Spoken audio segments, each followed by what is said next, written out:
Hello, good evening everyone. Good evening everyone. I welcome all of you to one of the most comprehensive exam preparation app, that is BYJU'S app on YouTube.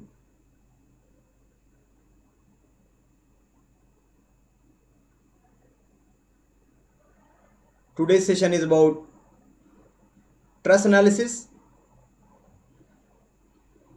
All of you please join fast.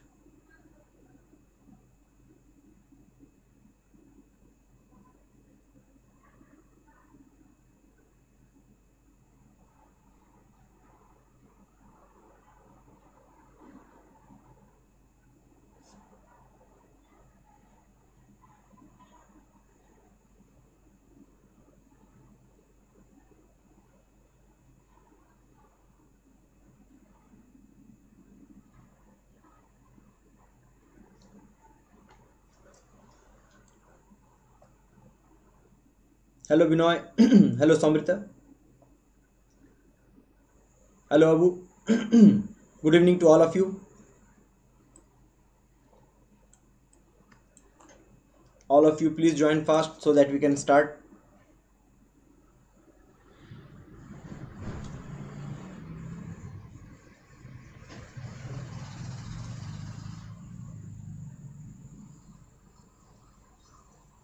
So morning already I've explained you regarding joint method, section method, then zero member forces. Hello Shiraj. Good evening. Now let us start the, and do not forget to like and share, please, all of you please.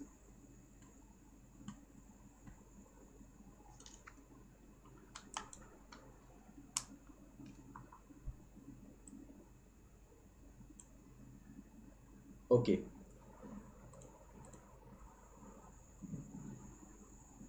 can we start now?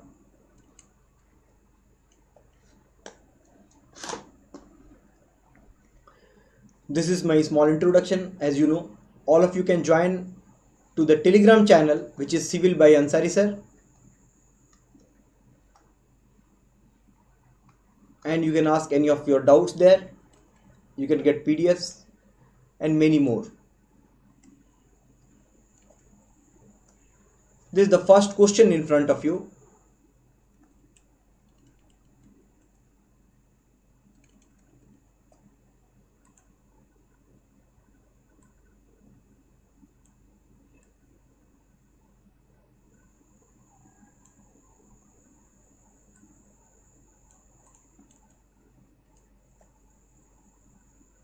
Can you tell me what will be, how many zero member forces are there in this truss?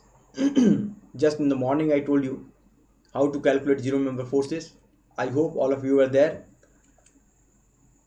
How many zero member forces will be there? As I told you, whenever you have to calculate the zero member forces, what you have to do?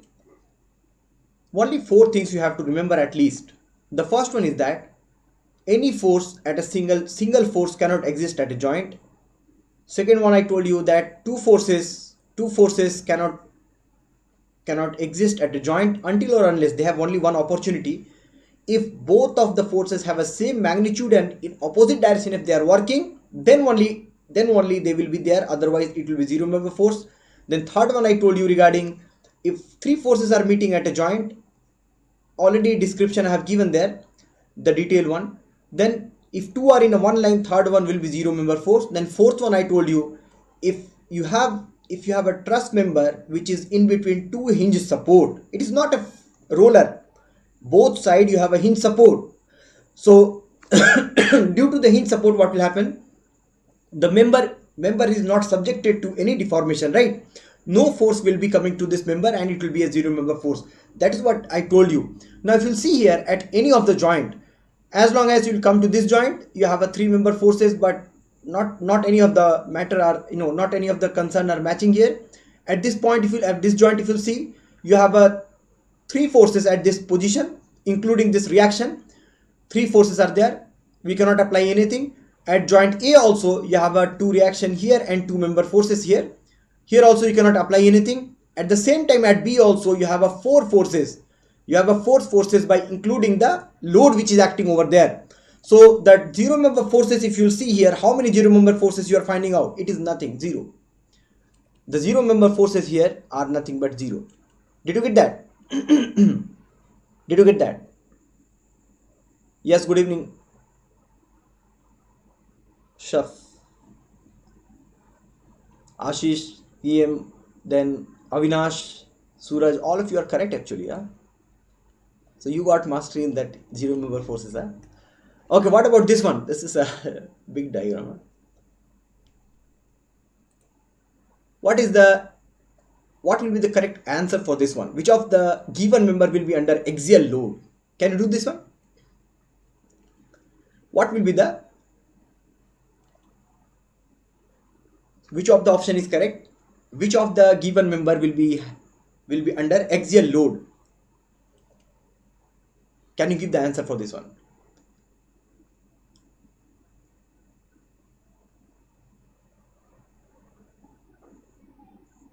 I hope all of you will be able to give the answer, isn't it?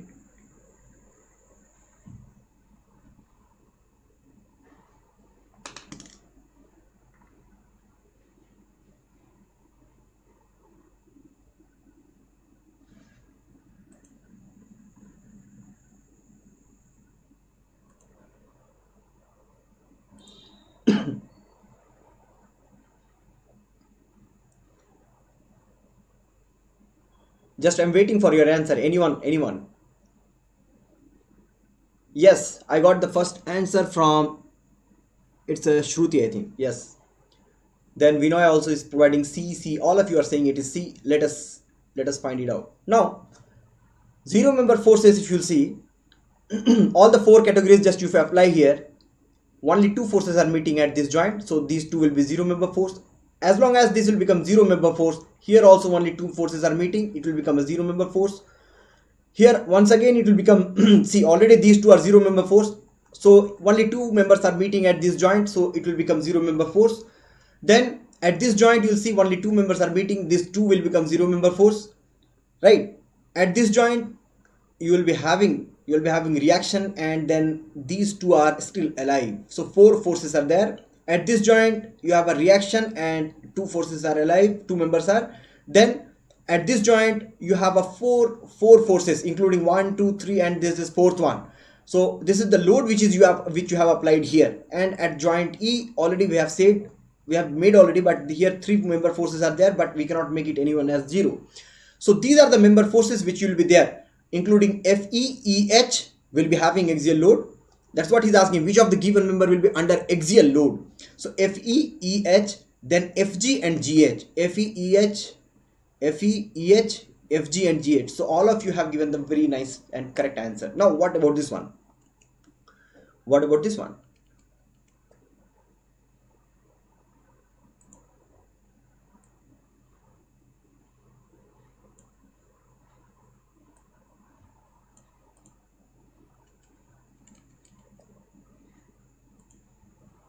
Is it visible? Quite visible, huh?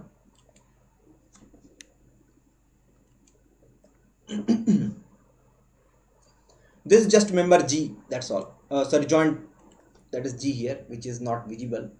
It is G, that's all. Which of the given member will be under axial load here?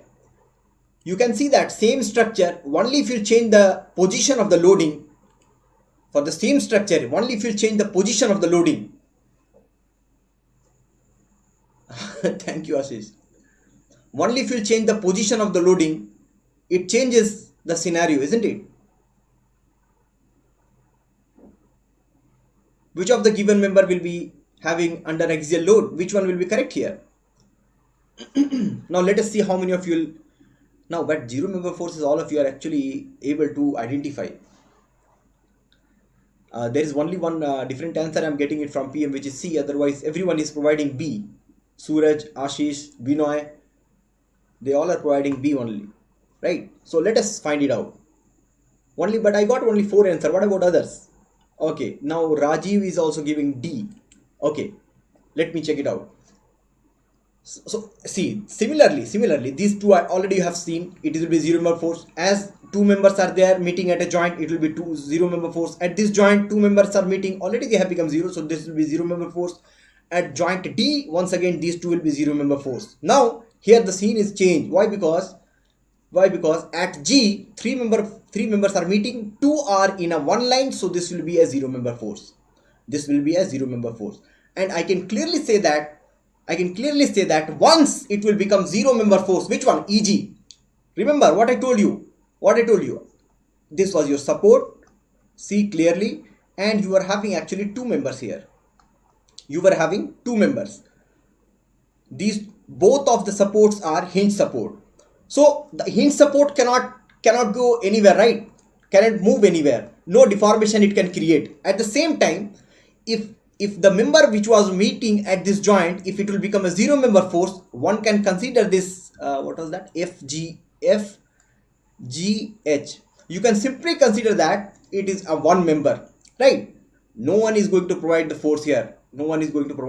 So this FH, completely FH, I can say that it is nothing but a zero member force. Now if I'm asking which of the member will be having axial load here, it is quite obvious. Only the member FE and EH will be having the axial load. So answer will be C. So actually it is like annoying to see that most of you have given B as an answer. Are you able to understand that? Please tell me if you have any doubt here. If force in member is zero, then why they do not remove? You tell me now this time. Yes, Suraj, I'll not answer. You will identify your answer by your own.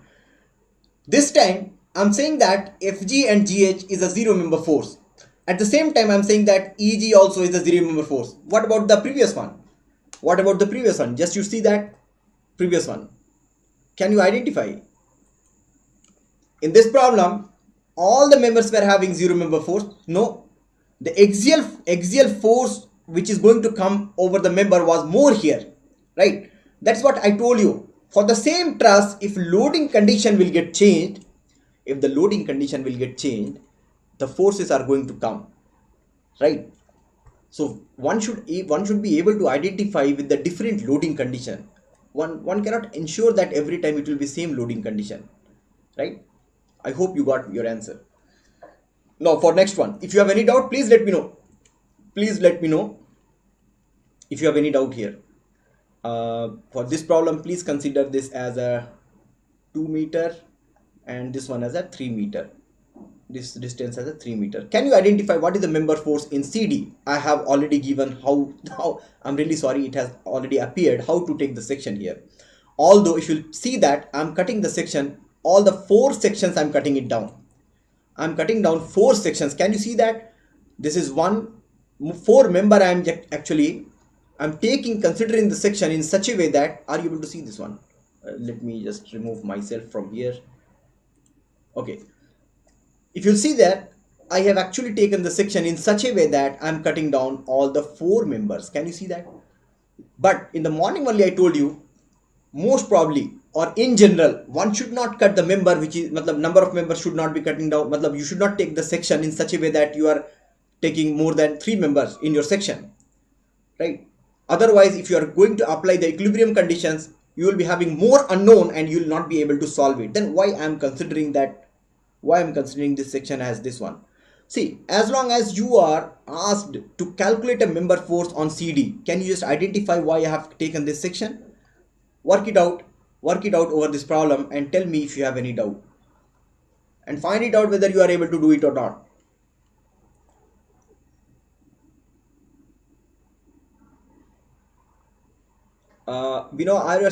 For which one you are asking? Just now I have seen your comment, but horizontal reaction is there at support. At support you are asking about 100. Is it for the previous problem you are asking? Okay, that we'll see. You write down in the comment box. At the same time, all of you please find it out. What is the force in the member CD? What will be the force in the member CD?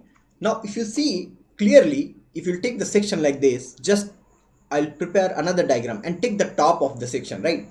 See, if the whole structure is under equilibrium, the section, the portion which you are cutting out, that also will be under equilibrium, isn't it?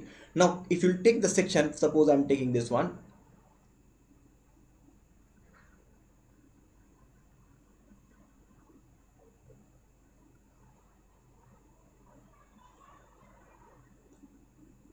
Okay.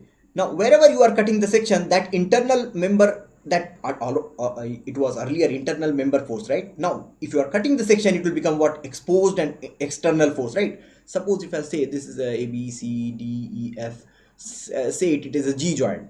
So it will be force in the member CG, then it will be a force in the member which will get exposed DG, then a force in the member FDB, then you will be having that.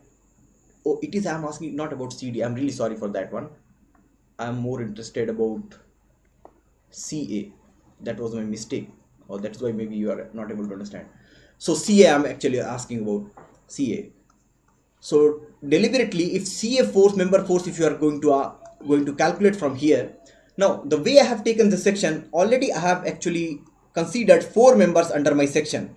Now this is under equilibrium, and these are the forces which are acting at this location, right? That is 20 kilonewton and 10 kilonewton.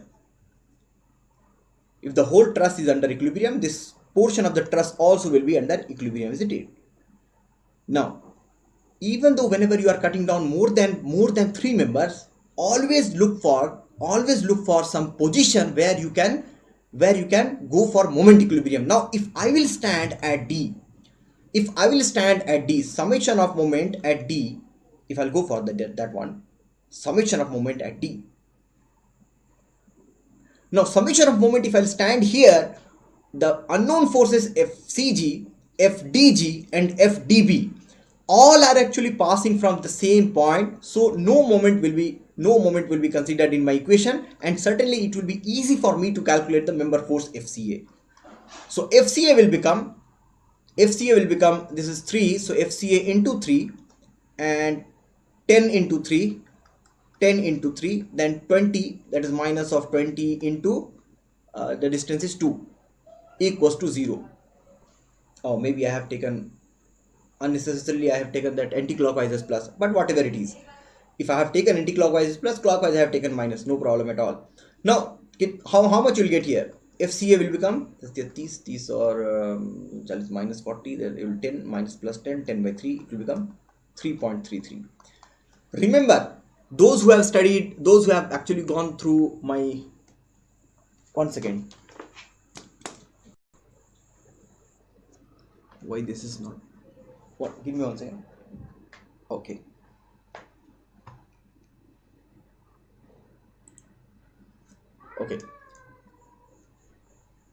whenever you are cutting down more than 3 member, understand it, then it will be easy only if you will find some position to write down the moment in such a way that if you are interested for the member FCA, all other member which you are cutting down, they must pass through a common point, then you can go for the more than 3 member. Then you can consider the section in such a way that you are cutting down more than 3 member. This is the only position, this is the only thing you can do it here. Did you get that?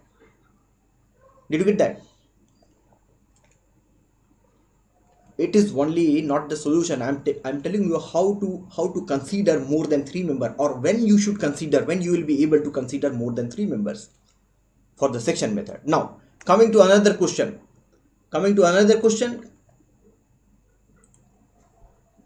What is the force in the member 1? Span is 6 meter each and total is 36 meter, of course. Total is 36 meter.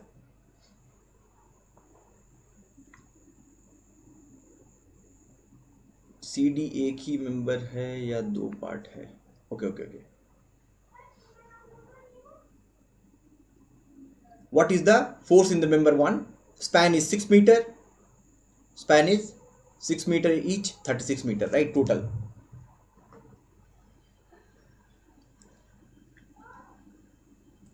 Now how you will take the section? Quite easy to take the section, isn't it?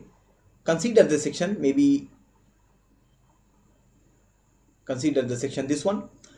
And if I'm asking what is the member force 1, so if you'll consider the section here only, I'll do that. See, first of all, my target will be to calculate the reaction here, isn't it?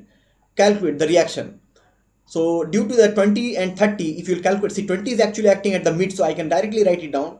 10 will be coming due to 10 kilonewton will be coming due to 20 kilonewton, and for the 30, how much you will be getting? 30 into far distance, that is 6 plus 6, 12, divided by, is it visible to you? Divided by, see, 30 into far distance is 12, divided by total length, that is 36, and here you will get, so Bharatiya 3, you will get 10 here, na? If you are getting 10, obviously you are getting 20 here for the 30. How the 30 will be distributed, among these two supports? Here will be 10, here will be 20. So total reaction you are going to get here is nothing but 20, and the total reaction here you are going to get is nothing but 30. That's all. Now suppose if I am considering, this is the reaction, I should write it down, otherwise I'll do the mistake here. Now if I am considering the section the way I have given here, I am interested to calculate the member force 1. So member force, these two member forces are actually passing by this point. These two member forces are passing through this point. Suppose this point is some A, B, C, D, D, take it something. So if you will write down the moment, summation of moment, by considering only this portion, left portion, and if you are considering the left portion, obviously these external loads are not here. So what you write down, moment at D, if you consider as 0, these two unknown forces, they are going to pass through the point D, and only the member force in 1 will be calculated very easily. So force in the member 1 multiplied by this distance already given as 8 meter rotating maybe anti-clockwise taken minus, and 20 is rotating clockwise, so that is plus of 20 into distance from here to here, the perpendicular distance. Always draw the line of action of the force so that you will not do any mistake while taking the distance. It is a very silly mistake if you are going to commit. Now here 12 is the distance, which will be equal to 0. That's all. Anything else? Nothing. That's all. And certainly this F1 will become how much? F1 will become 24 240/8. कितना हो जाएगा? 8 गुना 16 24 हो गया. You will get 30 kilonewton. That's all.